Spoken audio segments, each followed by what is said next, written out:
Hello, and welcome to another episode of Stopping Socialism TV. My name is Justin Haskins, the editor-in-chief of StoppingSocialism.com.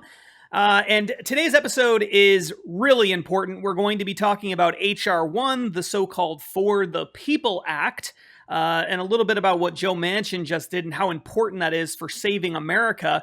And then we're going to be talking about some voter fraud and voter ID laws, especially, and how all of these things tie together. It's really important information. But before we get to that, please like this video. Hit that like button, smash that like button, share this with friends and family. We need your support. Google, YouTube, Facebook, their algorithms are not doing a Twitter. They're not doing us any favors. So we need your help. We need your support. We have such a great following for Stopping Socialism. I'm so proud of the following we've built, the community that we have. So please, I know you guys are great. Hit that like button. And if you don't already subscribe to the channel, please subscribe to the channel.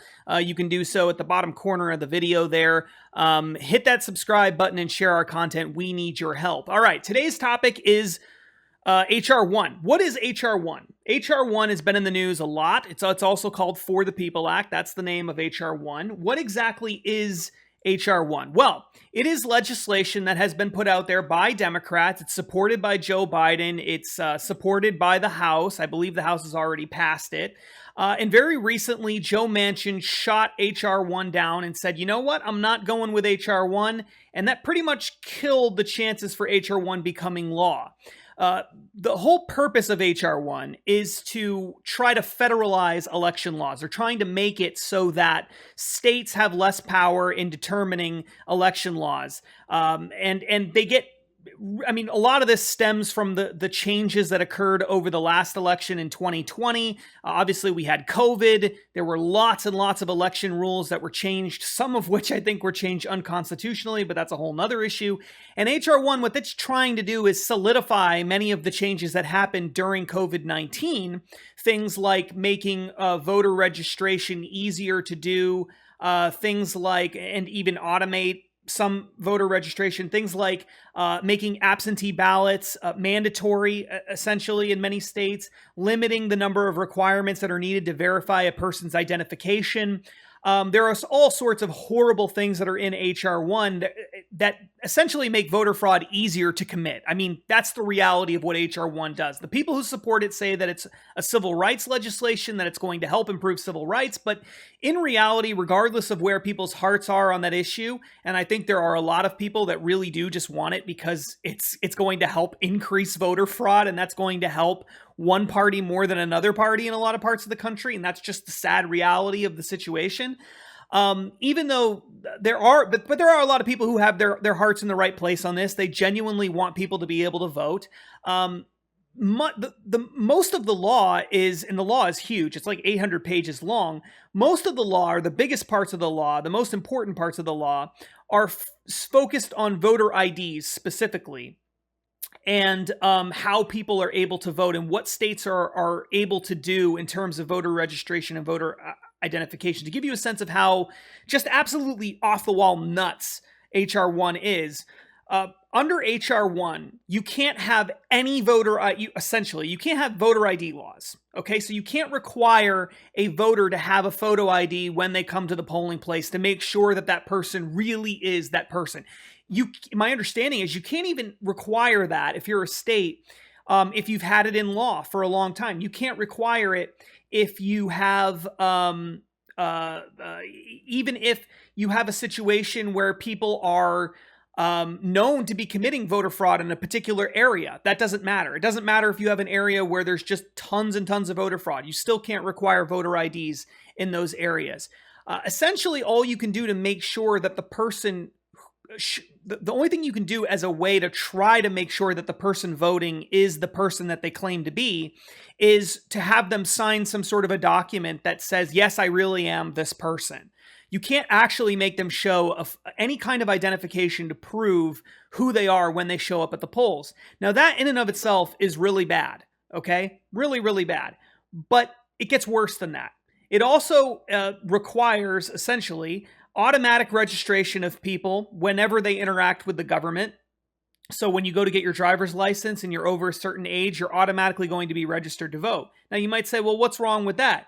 Well, the problem with that is, what if you go and let's say you go to the DMV or something and you get a driver's license, you just moved into a state, you get a driver's license, you automatically registered to vote. Well, what if you move out of state and you move to another state and you don't remove your voter registration roll in the previous state, and you now go to a new state and you register to vote? Okay, what happens then? There's automatic registration. It's very difficult under HR 1 to remove people from voter registry rolls. It obviously opens the door for a lot of people to be registered to vote who probably shouldn't be registered to vote. HR 1 also makes it very difficult to remove people from voting rolls. HR 1 requires that that states allow for absentee ballots, mail-in balloting, even if they don't necessarily have a great excuse for it, like a disability or something like that. Prior to COVID-19, most states did not allow absentee balloting unless you had, a lot of states didn't allow absentee balloting unless you had a valid excuse for having the absentee ballot. Now, under HR 1, if that were to become law, we wouldn't have those. States would have to allow people to vote absentee. But when they vote absentee, because that's not even the worst part, when they vote with an absentee ballot, states couldn't require that people prove their identity with some sort of identification card or something, even when they're mailing the ballot in.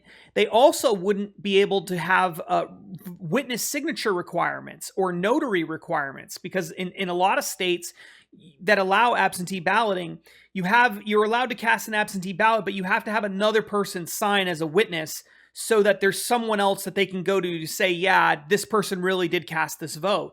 In some places, you actually have to go get your vote notarized, or get a signature, I think the witness signature notarized in some cases too, so that there's some official person who's third party objectively just signing off that everything is on the up and up and that you don't have fraud being committed. Again, that's the whole point of all of these laws. You're not allowed to have voter IDs, even if the voter IDs are free. I mean, these are the kinds of things that are in HR 1. So lots of really bad stuff. Now, Joe Manchin, senator from West Virginia, Democrat, in order for this law to be passed, he essentially has to agree to it, or some Republican has to flip sides and join the Democrats to support HR 1. Doesn't look like any Republicans are going to do that.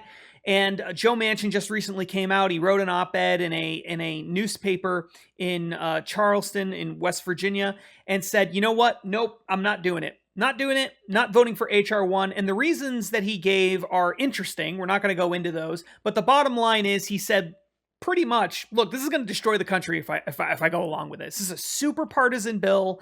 There are reasonable reforms that could be made for voter registration, for voter IDs, and for other things, but HR 1 just isn't it. This is not the law. It's way too partisan, and it opens the door for voter fraud. Everybody knows that that's the case. I don't know if Joe Manchin actually put that in the op-ed, but it's obvious that that's the case. If you're not allowing states to require identifications of any kind, or witness signatures, or notaries, or anything like this to prove who a person is, if all you have to do is show up to vote and then vote, and all you have to do is give like a name and an address, and that's it. And then it's obvious that fraud could easily occur, especially if you know that, say, your husband never votes. What's to stop you from casting an absentee ballot in your husband's name or in your wife's name or whatever, and voting on behalf of that person?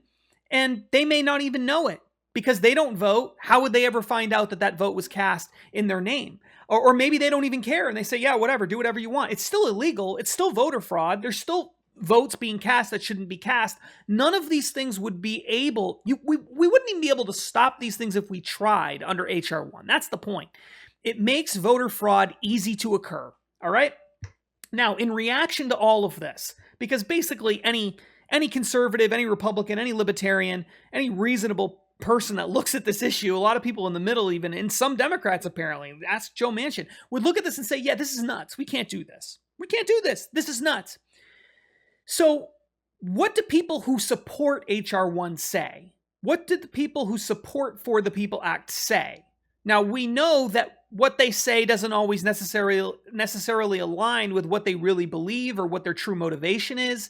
But what do they say is their motivation? Well, they say that any kind of voter ID law, any kind of restriction that makes it even slightly, not even difficult, just any kind of requirement for voting, almost any kind of requirement, save very few. It's a form of voter disenfranchisement.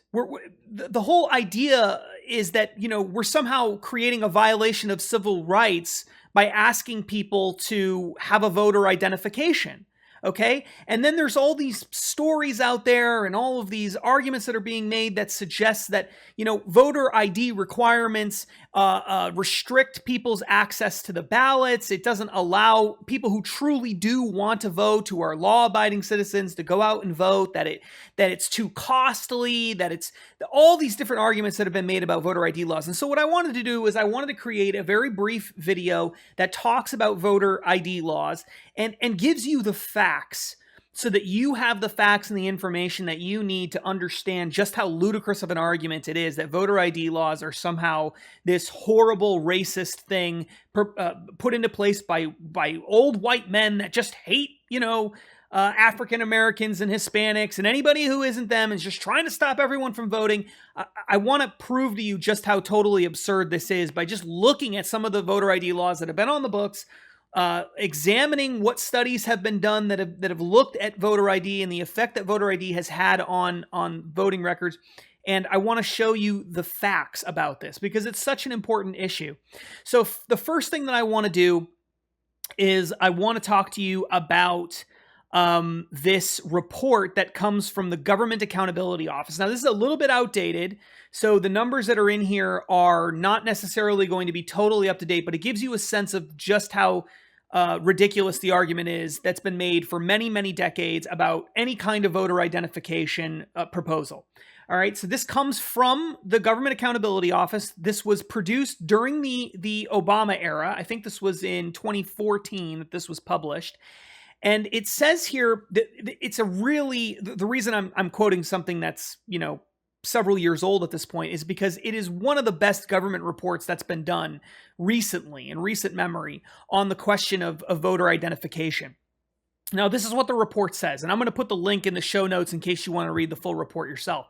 It says, of the 33 states that had enacted a voter identification requirement as of June 2014, 17 states have requirements for voters to present photo or government-issued IDs at the polls prior to voting and do not allow voters to affirm their own identity in order to cast a regular ballot.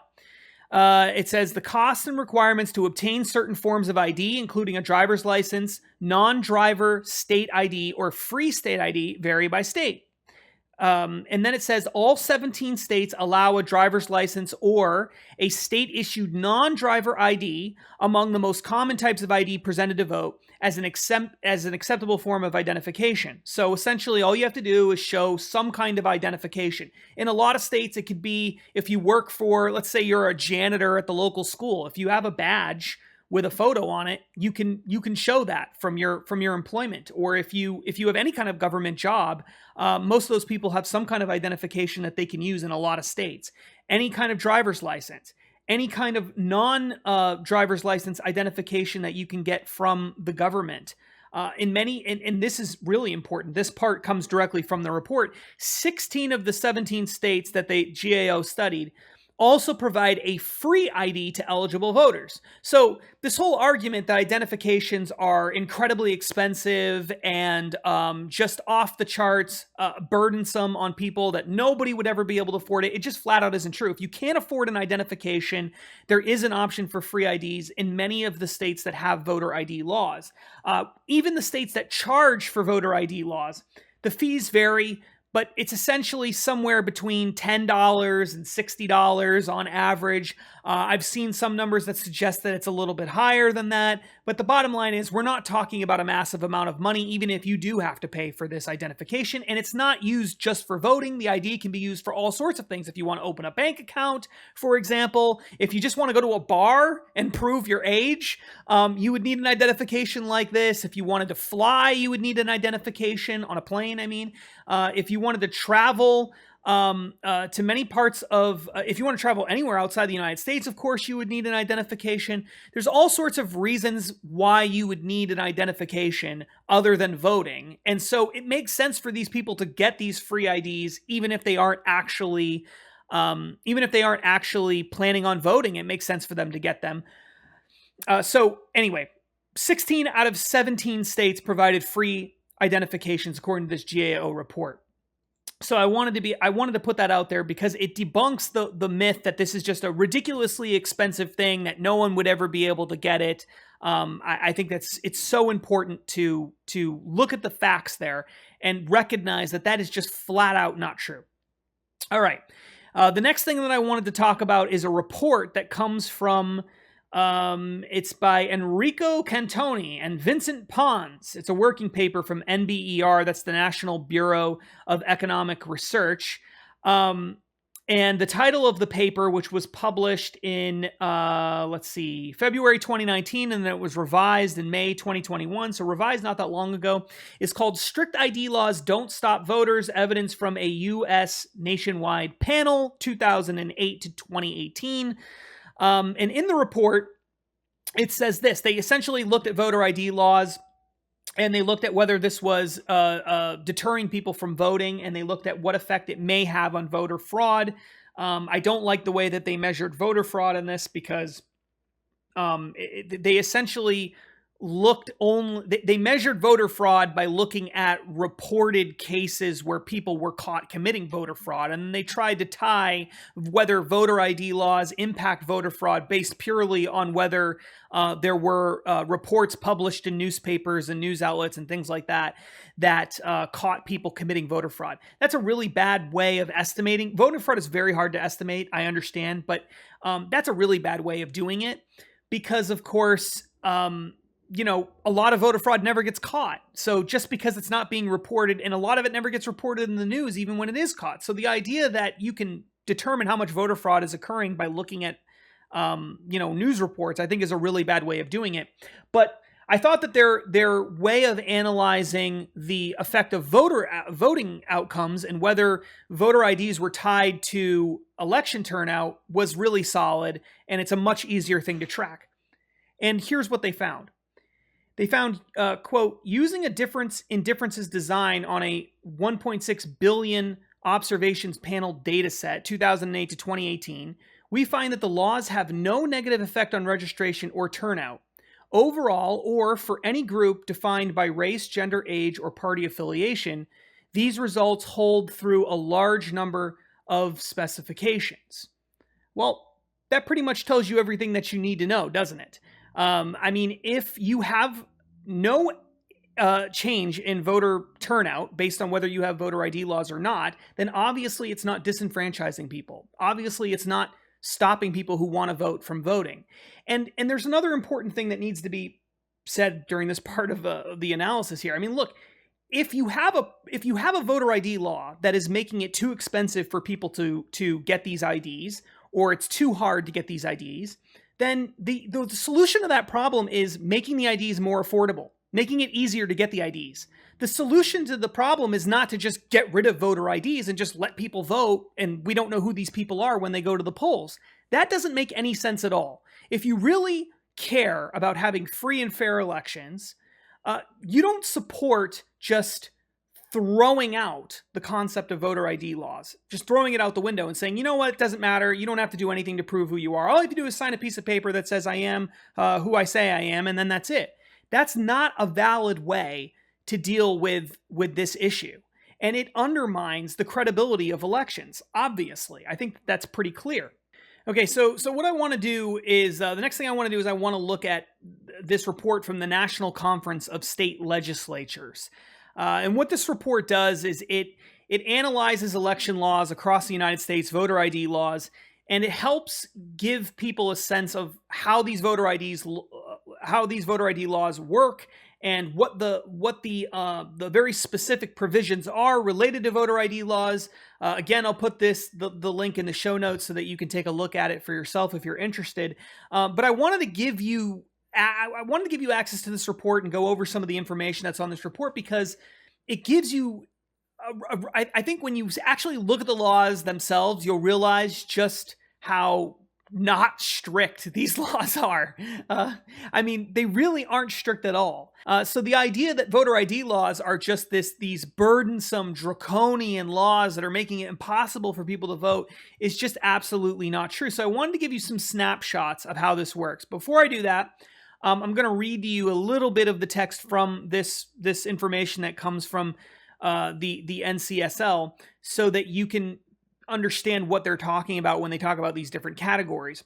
What they did was they broke identification laws down into several different categories, but two of the main categories are strict and non-strict.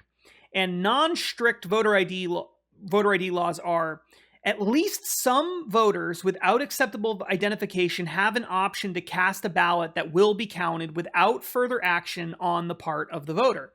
For instance, a voter may sign an affidavit of identity, or poll workers may be permitted to vouch for the voter. Okay, so this is a non-strict voter ID law. So they have a voter ID law, right? They ask people for an identification, but if they don't have that identification, then they allow them some other way to prove their identity if they don't have an identification. Okay, and then it says, in some of the non-strict states, Colorado, Florida, Montana, Oklahoma, Rhode Island, Utah, and Vermont, voters who do not show required identification may vote on a provisional ballot. After the close of Election Day, election officials will determine via a signature check or other verification whether the voter was eligible and registered, and therefore whether the provisional ballot should be counted. No action on the part of the voter is required. Okay, so people don't even have to do anything extra in these non-strict states. All right. So a lot of the states that have voter ID laws fall into this non-strict category. In fact, most of them fall into this non-strict category. The second category is strict. And under strict, it says voters without acceptable identification must vote on a provisional ballot and also take additional steps after Election Day for it to be counted. For instance, the voter may be required to return to an election office within a few days after the election and present an acceptable ID to have the provisional ballot counted. If the voter does not come back to show ID, the provisional ballot is not counted. So even in the strict states, there are ways for people to still have their ballot cast if they forgot their identification, for example, or something like that, or if they didn't have or they didn't know what kind of voter identification they needed to bring, but they may have had something lying at home, like, for example, a work badge or something, because like I was mentioning earlier, if you work for a government agency and you have a badge, you can often use that as a form of voter identification. Maybe people didn't know that. Well, they could vote on a provisional ballot, come back in a couple of days, show their work badge, and their ballot would be counted. Okay, so which states have strict and non-strict voter ID laws? Well, there are strict voter ID laws in force. This is all from 2019. This is pre-COVID. In Arkansas, Georgia, Indiana, Kansas, Mississippi, Tennessee, and Wisconsin. Strict voter ID laws. So that's 1, 2, 3, 4, 5, 6, 7 states, it looks like, had strict laws. Then there were 3 more states that fell into the strict category that required a voter identification, but didn't have to have a photo on it. And that was Arizona, North Dakota, and Ohio. So when you add these together, this group together, you have 10 states. So 10 states out of 50 have strict voter identification laws. All right. Non-strict, you have Alabama, Florida, Hawaii, Idaho, Louisiana, Michigan, North Carolina, Rhode Island, South Carolina, South Dakota, and Texas that fall into the category of a photo ID. And then you have a bunch of non-strict states that have non-photo IDs. There's even more of them, and you can go look that up. Some examples are Alaska, Colorado, New Hampshire, Washington, West Virginia, Wyoming, Virginia, etc. Okay, and again, you can go to the NCSL website, which will be in the show notes, and you can look at this list if you're really interested in it. All right, so right off the bat, you can see that even in the states, there are very few states that actually have strict photo ID laws. There's only 7 as of 2019. There's another 3 that have so-called strict non-photo ID laws. That's 10.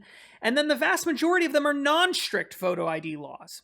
And there are a lot of Democrat-run states that fall into that camp. For example, Hawaii, a hardcore deep blue state. Rhode Island, a hardcore deep blue state. You've got Virginia, which has been run by Democrats now for a little while. You've got Colorado, which has become a blue state. Iowa has always had a really strong presence with Democrats. Connecticut, deep blue state. Delaware, deep blue state. The list goes on and on and on. The point is this. This is prior to 2020. The idea of having some kind of voter identification was not a crazy right-wing, voter disenfranchisement, racist policy. It was a policy that many, many, many states had.